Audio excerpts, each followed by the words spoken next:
What if I told you that your brain is lying to you right now in this very moment and you have absolutely no idea it's happening? Not in a dramatic conspiracy theory way, but quietly, automatically, constantly. Every time you make a decision, form an opinion, or trust your gut, your mind is taking shortcuts you never approved. The scary part? Most of the time, those shortcuts feel completely like logic. Today, we're breaking down one of the most important books ever written about the human mind, Thinking, Fast and Slow by Nobel Prize-winning psychologist Daniel Kahneman. By the end of this, you'll understand why you make the choices you make, why smart people make dumb decisions, and how to actually think better. Let's get into it. Here's where Kahneman starts. Your brain has two operating modes. He calls them System 1 and System 2. System 1 is fast. It's automatic. It's the part of your brain that never really clocks out. When you hear a sudden loud noise and flinch, that's System 1. When you see someone smiling and instantly know they're happy, System 1. When you read the words on a billboard without even trying, yep, System 1. It runs in the background 24 hours a day, making snap judgments, forming impressions, and filling in gaps. And it does all of this without asking your permission. System 2, on the other hand, is slow, deliberate, effortful. It's the part of your brain that shows up when you're doing long division or trying to parallel park in a tight spot or deciding whether to accept a job offer. System 2 requires actual mental energy, and because of that, it gets tired easily. Here's the thing Kahneman wants you to really sit with. We think we're System 2 people. We like to believe we're rational, logical, thoughtful decision makers. But the truth is, System 1 is running the show most of the time, and System 2 just shows up after the fact to explain the decisions System 1 already made. Let me give you a quick example. Try this puzzle. A bat and a ball together cost $1.10. The bat costs $1 more than the ball. How much does the ball cost? If your gut says 10 cents, that's System 1. It's confident, it feels right, but it's wrong. The correct answer is 5 cents. System 2 has to actually do the math to catch that mistake. And most of us don't bother. Most of us just go with the 10 cents answer and move on. That's how powerful and how lazy our fast-thinking brain really is. Kahneman calls System 2 the lazy controller. It could step in more. It often doesn't. Here's something wild. The more comfortable your brain feels processing something, the more likely you are to believe it's true. Kahneman calls this cognitive ease. When your brain works through something without friction, when the font is easy to read, when the idea sounds familiar, when the words flow smoothly, it sends a little signal that says, this is fine, this is safe, this is probably true. That's why repetition is one of the most powerful persuasion tools ever discovered. If you hear something often enough, your brain starts treating it as fact, even if it was never proven. Advertisers know this, authoritarian governments know this, and now you know this too. There's a study where people were shown random Turkish-sounding words multiple times in a newspaper, just in little boxes, no explanation. Later, when asked which words meant something good, people rated the frequently shown words more positively. They had no idea why. The words meant nothing, they'd just seen them more. That's the mere exposure effect, and it runs completely on autopilot. What this means for real life: be skeptical of things that feel familiar. Familiar doesn't equal accurate, and if something is easy to say, easy to read, and rhymes a little, your brain is going to trust it more than it should. Now we get to one of the core ideas of the book: heuristics. Don't let the word scare you. A heuristic is just a mental shortcut, a rule of thumb your brain uses to make quick judgments. They're useful, they save time, and they regularly lead us completely astray. Kahneman and his longtime research partner Amos Tversky identified 3 big ones. The representativeness heuristic. Say I describe someone to you. Steve is shy, detail-oriented, loves order and structure, and has little interest in people. Now I ask you, is Steve a librarian or a farmer? Most people say librarian. He fits the stereotype, right? But here's what your brain ignored. There are 20 times more farmers than librarians in the United States. So statistically, even a shy, bookish person is far more likely to be a farmer just based on sheer numbers alone. Your brain skipped the statistics and jumped straight to the image, to what looks like the right answer. That's the representativeness heuristic. We judge by resemblance, not by math, and it trips us up constantly in hiring decisions, medical diagnoses, legal judgments, investing. We go with who looks the part instead of what does the data actually say. The availability heuristic. Quick question: which kills more people per year, shark attacks or falling coconuts? Most people say sharks, but coconuts kill far more people. Sharks just get all the headlines. That's the availability heuristic at work. We judge how likely something is by how easily we can think of an example.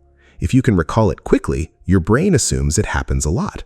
This is why people are terrified of flying, but barely worry about driving, even though driving is statistically far more dangerous. Plane crashes make the news, car accidents don't. It also explains why, after watching a lot of crime news, people overestimate how dangerous their neighborhood is. The stories are vivid, they stick, and System 1 treats vivid and memorable as a proxy for common and likely. The anchoring effect.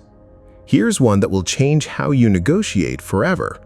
Researchers asked people to spin a wheel of fortune, which landed on a completely random number, and then asked them to estimate the percentage of African countries in the United Nations. People who spun high numbers guessed higher, people who spun low numbers guessed lower, even though the spin was totally random and completely irrelevant. That's anchoring. Your first number, even a meaningless one, pulls your final answer toward it. You adjust from that anchor, but you almost never adjust enough. This is why stores show you a $500 original price before showing you a $250 sale price. Why a negotiator opens with an extreme number. Why you should always be the first one to put a number on the table in a salary negotiation. The anchor shapes everything that comes after. And the scariest part? Being told about anchoring doesn't really make you immune to it. System 1 still gets hooked.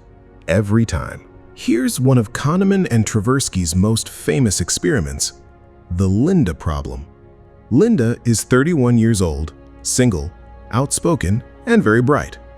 As a student, she was deeply concerned with social justice and participated in anti-nuclear demonstrations. Now here's the question. Which is more likely? A. Linda is a bank teller. B. Linda is a bank teller who is active in the feminist movement. Most people pick B, but that's logically impossible. Option B is a subset of option A. There are more bank tellers than there are feminist bank tellers. The probability of B can never be higher than the probability of A. But Linda just feels like a feminist, right? And so our brains ignore the math completely and go with the story that fits. Kahneman calls this the conjunction fallacy, and it's a direct result of the representativeness heuristic. We judge by narrative, by coherence, by what makes sense as a story, and in doing so, we get the statistics totally backwards. If you take only one thing from this book, let it be this. We are dramatically, dangerously overconfident in what we think we know. Kahneman calls it the illusion of understanding, and it shows up everywhere. Imagine watching a sports match. Your team wins. Afterward, people immediately start explaining why they won, the strategy, the energy, the momentum. But before the match, those same people weren't nearly as certain about any of it. The outcome happened, and the brain instantly wove a story that made it feel inevitable. That's hindsight bias. Once we know how something turned out, it feels like we should have seen it coming. And this does something really damaging. It makes us think we understand the world better than we do. It makes us think the next event will be just as predictable. It won't be. Then there's what Kahneman calls the planning fallacy. Ask a team of engineers how long it'll take to build something. They'll give you an estimate. Now go look at the actual completion time of similar projects. It'll almost always be longer, by a lot. Why? Because when we plan, we imagine our project in a vacuum. We picture everything going smoothly. We don't account for the delays, surprises, and mishaps that always happen, and yet we remain confident in our timeline. Kahneman's solution: instead of imagining how this project will go, ask yourself, how long do projects like this typically take? Use the outside view, not the inside one. And then there's the expert illusion. We trust experts. Sometimes we should, but Kahneman discovered something uncomfortable. Experts in complex, unpredictable fields like stock market analysts or long-range political forecasters often perform no better than random chance. Yet they remain completely confident in their predictions, and so do the people who follow them. Confidence looks like competence, but these two things are not the same. Now we get into one of Kahneman's Nobel Prize-winning contributions, prospect theory. This is where the book gets really practical. For centuries, economists assumed people were rational. They believed we always try to maximize our outcomes. We weigh the expected value of every choice and pick the best one. Simple. Kahneman and Tversky blew that idea apart. Here's the first insight. We don't evaluate outcomes from zero. We evaluate them relative to a reference point. Usually that reference point is whatever we currently have. From there, gains feel good, but losses feel roughly twice as bad as gains feel good. This is called loss aversion, and it changes everything. Think about it. If I said, I'll flip a coin, heads you win $50, tails you lose $50, would you play? Most people say no. The potential gain and the potential loss are identical, but psychologically, the possibility of losing feels much worse than the possibility of winning feels good. This is why people hold on to losing stocks too long. Selling would make the loss feel real. It's why people stay in bad jobs, bad relationships, bad situations, because the pain of the potential loss feels bigger than the promise of something better. And here's the twist. This changes based on your situation. If you're already losing, you suddenly become a risk taker.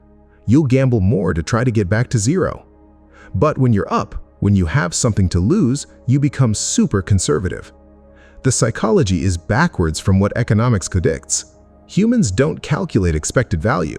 We feel our way through decisions, with loss and gain playing very different emotional roles. The endowment effect. Here's a brilliant demonstration of loss aversion. Researchers randomly gave half a group of students a coffee mug. Then they offered everyone a chance to trade. Mugs for cash, cash for mugs.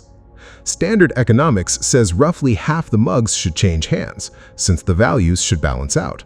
But guess what? Almost nobody traded. The people who had the mugs suddenly valued them about twice as much as the people who didn't have them.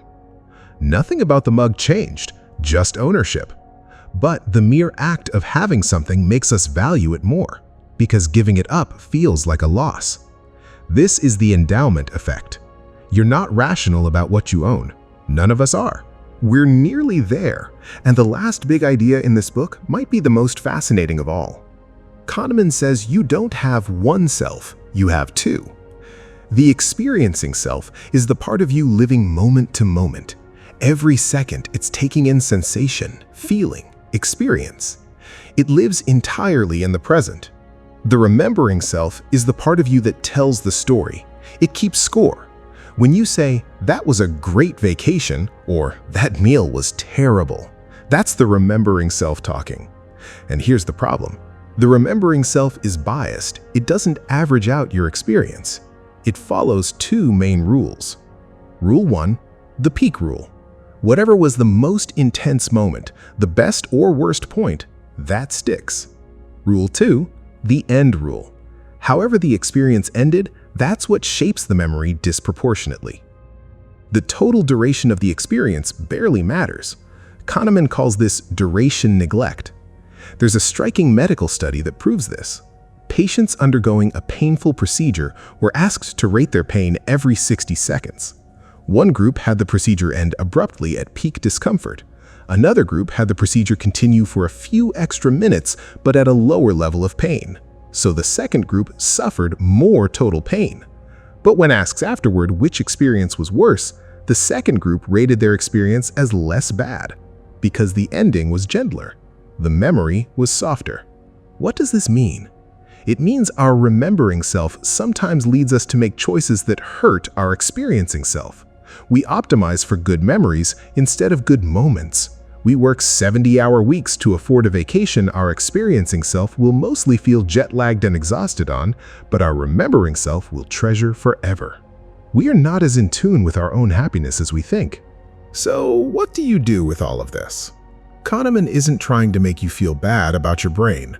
System 1 is extraordinary. It handles most of life beautifully.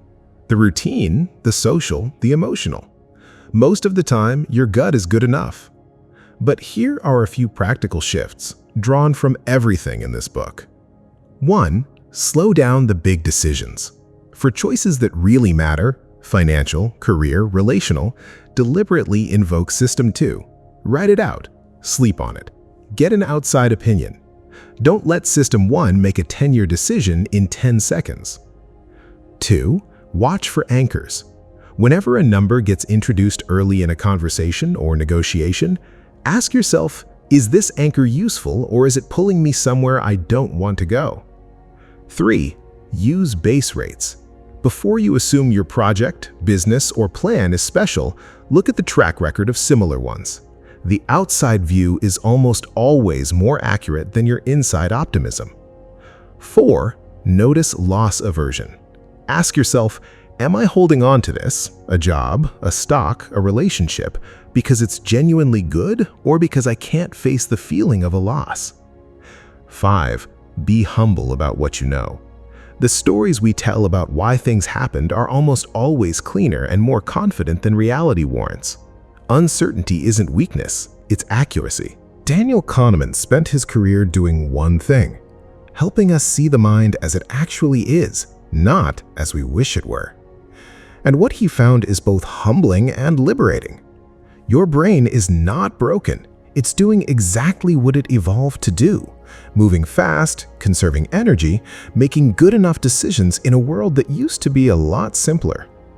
But now you live in a complex world with complex choices, and the same shortcuts that kept your ancestors alive can cost you a job, a fortune, or a relationship. The goal isn't to think slowly all the time. That's exhausting and impossible. The goal is to know when to slow down, to know which of your confident feelings are wisdom and which are System 1 telling a very convincing story. If you want to go deeper, and trust me, you do, go get the full book. It's called Thinking Fast and Slow by Daniel Kahneman. The link is right there in the description below. Every chapter adds something new, and honestly, it's one of those books you'll find yourself coming back to again and again. It's worth every penny. Now, if this video gave you even one idea that made you stop and think, do me a quick favor. Hit that like button right now. It genuinely helps this channel reach more people who love this kind of content. And if you want more breakdowns like this, books that actually change how you see the world, make sure you subscribe and hit the bell so you don't miss the next one. Got a friend who overthinks everything? Or someone who trusts their gut a little too much? Share this video with them. It might just be the most useful thing they watch this week. Thanks for watching all the way to the end. That means a lot. And remember, just because something feels right doesn't mean it is right. Stay curious, keep questioning, and I'll see you in the next one.